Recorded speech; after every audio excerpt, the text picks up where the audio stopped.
No. No. Ok. No. No.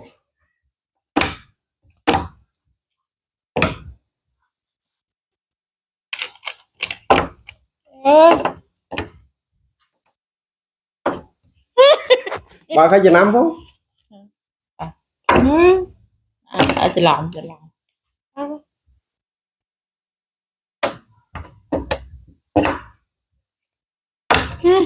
ngộ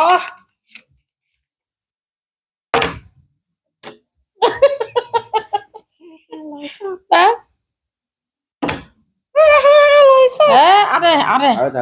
ăn đây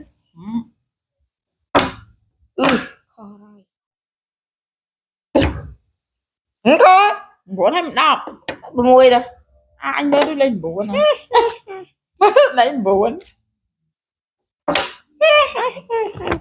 đi đang định chơi